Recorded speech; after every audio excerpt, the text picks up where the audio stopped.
For the first time, a rock and roll star talked about the secret fight that made her unable to sing. Linda Ronstadt, the legendary singer, may have had a quiet birthday at age 78, but a touching message put her back in the spotlight. After a long quiet, she spoke out, and what she said is making waves in the music world. Ronstadt won 10 Grammys, sold millions of records, and was inducted into the Rock and Roll Hall of Fame for her strong voice in rock, Latin, and folk music. What's new, her most recent record has been praised a lot and sold a lot of copies. Hey Linda Ronstadt, welcome to the Rock and Roll Hall of Fame of Fame. Fans are now wondering if her friendship with Emmylou Harris was more than that. Come with us as we find out Linda Ronstadt's shocking secret, the 3 beautiful sounds. Linda Ronstadt, Emmylou Harris, and Dolly Parton, 3 bright women, started to dream of something big back in the late 1970s. They wanted to work together to make a record. They didn't want to make money, not because they wanted to be famous, but because they cared about each other, trusted each other, and thought that singing together would make magic happen. But it wasn't easy to make that dream come true. All 3 of the women were very busy. They wrote songs, went on tour, and recorded their own music all the time. Besides that, they had different deals with the different record companies. Of course, strong artistic personalities and ideas got in the way sometimes. Just like they do with any group of artists, not just 1 or 2 years, but almost 10 years, the project was held up. In 1986, everything finally fell into place. A fancy studio in Nashville is not where the 3 of them met. Instead, it was Linda Ronstadt's home in Los Angeles. There were no bosses hovering close. They are not being pushed by record producers to make a hit song. 4 close friends got together in a cozy spot to do what they loved most, making music from the heart. The famous record Trio, which came out in 1987, was the result. From the very first song, The Pain of Loving You, to the soft and moving ballad, My Dear Companion, you could hear how much their voices were linked. Well, this whole Trio project and collection is very important to all of us, and it's even more important now. They didn't sound like 3 different artists. They seemed to come from the same spirit, and were meant to sing together. Not only was the record a hit, it was a huge deal. In just a few months, it sold over 1 million copies, and went straight to the top of the Billboard country chart. It even got a Grammy Award for Best Country Performance, by a duo or group. Each woman brought something different to the table. Dolly Parton brought the deep roots of Appalachian country music to the world. Emmylou Harris had the soul of old-timey country and folk music, along with Linda Ronstadt's amazing singing skills, which kept everything together and made it shine. However, it wasn't just the music that made the project unique, it was also the friendship between Linda and Emmylou. They were more than just musicians together, they had a lot in common. It's one thing to like each other. How did you figure out what it was about her that made you think you could work well with her on tapes? They both liked the same types of music. They both liked reading books and eating home-cooked food. They were just as careful when they chose the songs. Outside of work they would take walks, cook for each other, or just listen to their favorite music, such as Graham Parsons, Buddy Holly, and the Everly Brothers. This kind of deep, real friendship wasn't common in the music business, where women often have to fight just to be seen. But Linda and Emmylou really did have something. She told an interviewer in 1987, "Emmylou has the same musical intuition I do. We don't need to say much. When we sing we feel it." In Rolling Stone magazine, Emmylou once said that Linda was her best friend. That one word said a lot. Their friendship didn't weaken after Trio. It wasn't released until 1999. Even though Trio II was made in 1994, this was because the band and the record company couldn't agree on how to release it.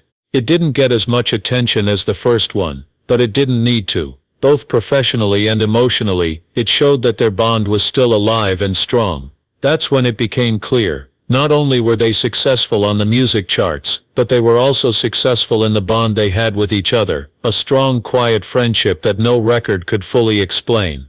The way they were together didn't seem forced. Instead, it was the other way around. They weren't trying to make anyone like them. That made the music feel even more real and moving. Emmylou once said, "I think we understand each other better than anyone else has ever understood me," behind closed doors at a charity show. It could have been just friendship, or it could have been something else, something they both knew for sure. They didn't talk about it in public, no matter what it was, they did not need to. They let the music do the talking, not only on records, but also in the quiet private times of their lives afterward. The music kept telling their story. How did Linda and Emmylou belong to each other? How about we take a better look? The relationship between Linda and Emmylou is very active. If 3, the famous record that Linda Ronstadt, Emmylou Harris, and Dolly Parton made together, sounded like 3 great singers shaking hands. The Wall of the West. It was a lot more personal at the Tucson sessions. It felt like a deep private talk between 2 souls who knew each other very well. In 1999, Linda and Emmylou chose to make an album together. Dolly wasn't left out. She was not involved with this project in any way, because the record had a different mood. It was softer, more personal, and made me think a lot. It didn't sound like something finished made in a studio. Instead, it felt like a letter written by hand between 2 close friends. She won't say I'm mad. She'll say I love this so much. It wasn't meant to be a radio hit or sell a lot of copies. It came from the heart. In Tucson, Arizona, which is where Linda is from, they taped it in a small simple church. There were no fancy studios for recording. There is no high-tech gear, just 2 voices, a guitar and a few carefully picked songs. Not about fame or success, but about love, war, memories and sadness. Each song had a story to tell. Not every song was meant to be a hit, like Loving the Highwayman in 1917. Linda and Emmylou picked them because they had meaning, and they felt like they had to sing them. She once said, "I don't have to try so hard when I sing with Linda. I feel like I can just be myself around her." Linda agreed with Emmylou. She said that singing with her was as natural and easy as breathing. They didn't need to talk or practice for a long time. A look or a simple nod was enough some of the time. Years of trust and friendship are the only way to get that close. Their friendship was just as strong when they weren't playing music. People who worked on the album noticed that they often took a break from the busy technical crew to sit together for long amounts of time. Life, not work. At the time, Linda's mother was very sick, and Emmylou was still upset about the death of Graham Parsons, her close friend and singing partner.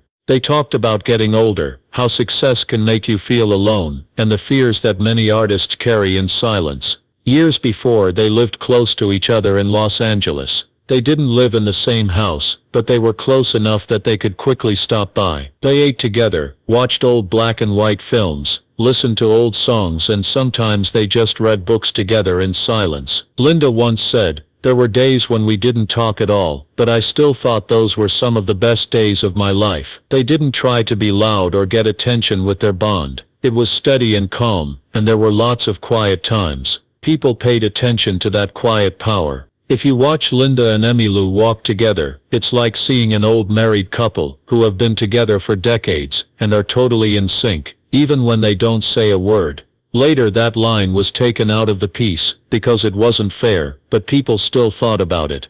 Fans and other artists started to wonder over time if their close bond was more than just friendship. In 2000, a respectable LGBTQ+ magazine called The Advocate wrote about them as an unacknowledged pair. The piece didn't prove anything, but it did bring up a question that had been asked in the background for years. Were they more than just friends? If so, would they ever talk about it in public, especially since it could have hurt their jobs to do so?